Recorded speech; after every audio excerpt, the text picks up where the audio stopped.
প্রশাসনের প্রাণকেন্দ্র সচিবালয়ের ৭ নম্বর ভবনে গভীর রাতে আগুন লাগার ঘটনা ঘটেছে। ১৯টি ইউনিটের চেষ্টায় আগুন নিয়ন্ত্রণে এসেছে ৬ ঘন্টা পর। অন্যদিকে ওই রাতেই রাজধানীর স্কাটন এলাকার সচিব নিবাসে আরেকটি আগুনের ঘটনা ঘটে। ফায়ার সার্ভিসের ২টি ইউনিট ঘটনাস্থলে গিয়ে আগুন নিয়ন্ত্রণে আনে। দেশের এমন সবচেয়ে গুরুত্বপূর্ণ ২টি স্থানের আগুন লাগার ঘটনাকে বিশেষজ্ঞ মহল বর্ণনা করেছেন বিভিন্নভাবে। আমাদের এ নিয়ে এখনকার প্রতিবেদনের তথ্যচিত্র ও পাণ্ডুলিপি তৈরি করেছেন মনিরুজ্জামান তুহিন। জানাচ্ছি রশিদ কামাল।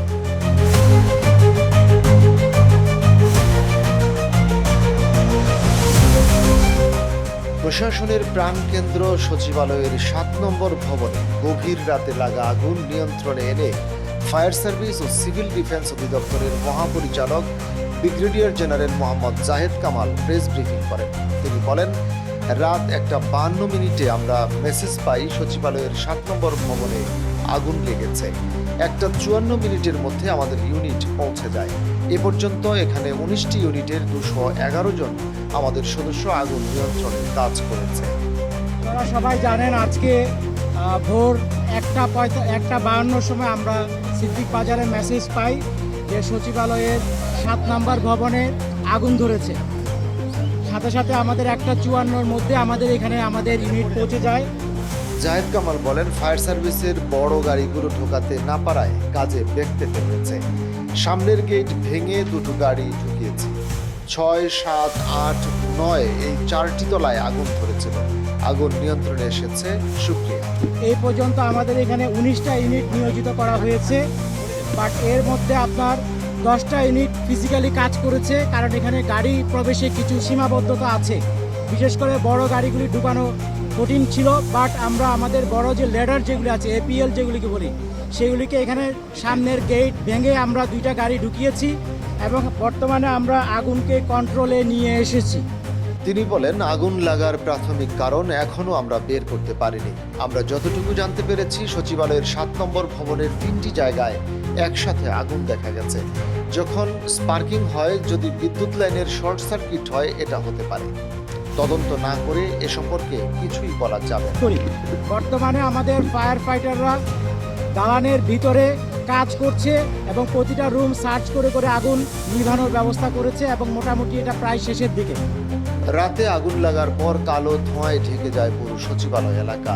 সেনাবাহিনী, পুলিশ ও এপিপিএন সদস্যরাও পরে আগুন নেভানোর কাজে ফায়ার সার্ভিসের সদস্যদের সঙ্গে যোগ দিয়েছিল। অগ্নি নির্বাপনের কাজে পানির লাইন দিতে গিয়ে সচিবালয়ের সামনের রাস্তায় ট্রাক চাপায় আহত হন মোহাম্মদ সোহানুর জামান নয়ন নামের একজন ফায়ার ফাইটার। আহত অবস্থায় ঢাকা মেডিকেল কলেজ হাসপাতালে নিয়ে যাওয়ার পর তার মৃত্যু হয়।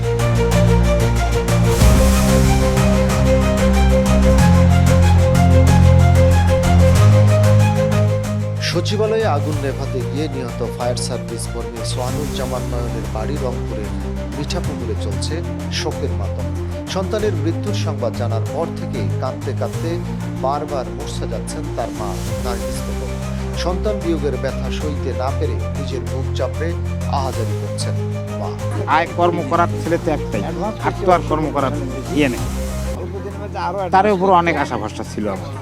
হ্যাঁ, তো এখন তো আমার তো এই আর যে গাড়ি মারা গেছে, বাড়ি ধাক্কা দিয়ে, তার সুবিচার আমি চাই। সচিবালয়ের যে ভবনে আগুন লেগেছে তার 10টি তলায় বেশ কিছু গুরুত্বপূর্ণ অফিস রয়েছে। সেগুলো হলো অর্থ মন্ত্রণালয়, অর্থ বিভাগ ও আর্থিক প্রতিষ্ঠান বিভাগ, সড়ক পরিবহন ও সেতু মন্ত্রণালয়, সড়ক পরিবহন ও মহাসড়ক বিভাগ, শ্রম ও কর্মসংস্থান মন্ত্রণালয়, স্থানীয় সরকার, পল্লী উন্নয়ন ও সমবায় মন্ত্রণালয়, স্থানীয় সরকার বিভাগ, পল্লী উন্নয়ন ও সমবায় বিভাগ, ডাক, টেলিযোগাযোগ ও তথ্য প্রযুক্তি মন্ত্রণালয়, ডাক ও টেলিযোগাযোগ বিভাগ, যুব ও ক্রীড়া মন্ত্রণালয়ের অধিদপ্তর। আগুন লাগার পর রাতে অনেকেই বিষয়টি নিয়ে সামাজিক যোগাযোগ মাধ্যমে বিভিন্ন ধরনের আলোচনা শুরু করেন। রাষ্ট্রের এই অতি গুরুত্বপূর্ণ স্থাপনায় গভীর রাতে আগুন লাগার কারণ নিয়ে অনেকেই বিভিন্ন সন্দেহের কথা বলেন। ক্ষমতাচ্যুত সরকারের দুর্নীতির প্রমাণ নষ্ট করতে আগুন লাগানো হয়েছে কিনা সেই প্রশ্নও তোলেন কেউ কেউ।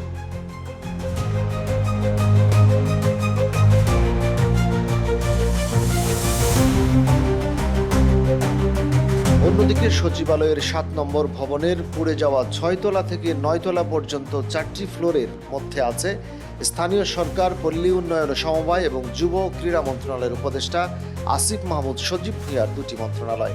দুপুর 12:30টায় পুড়ে যাওয়া ভবন পরিদর্শন করেন উপদেষ্টা আসিফ মাহমুদ।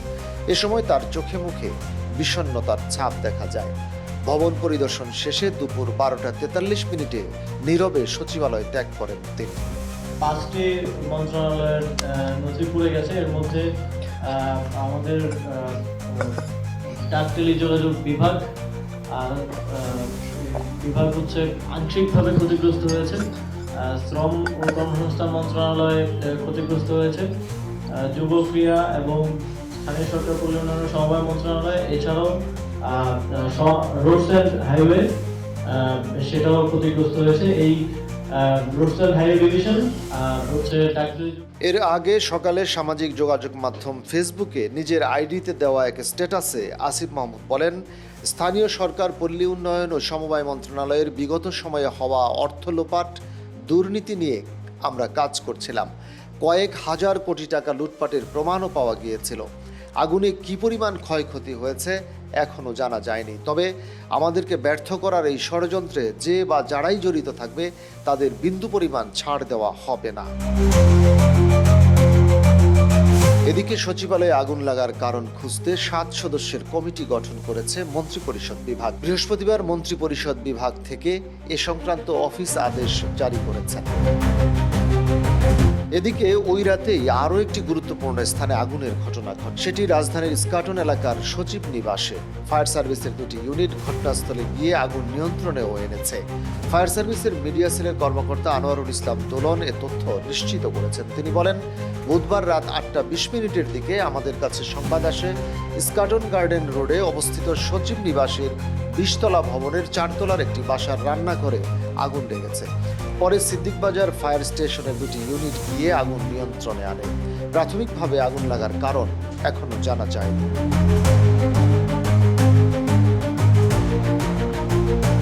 দেশের গুরুত্বপূর্ণ 2টি স্থানে একই সময়ে আগুন লাগার বিষয়টি গুরুত্বের সহিত দেখছেন অন্তর্বর্তীকালীন সরকার।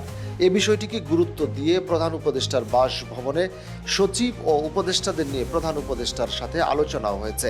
জনগণ আগুন লাগার বিষয়টির সঠিক কারণ জানতে অধীর আগ্রহে আছেন। তবে বিশেষজ্ঞ ও সমালোচকরা সোশ্যাল মিডিয়ার মাধ্যমে ক্ষমতাচ্যুত ফ্যাসিস্ট সরকার আওয়ামী লীগকেই দায়ী করে যাচ্ছেন। মনিরুজ্জামান তুহিনের তথ্যচিত্র ও পাণ্ডুলিপিতে রশিদ কামাল, বাংলাবাজার পত্রিকার ডিজিটাল।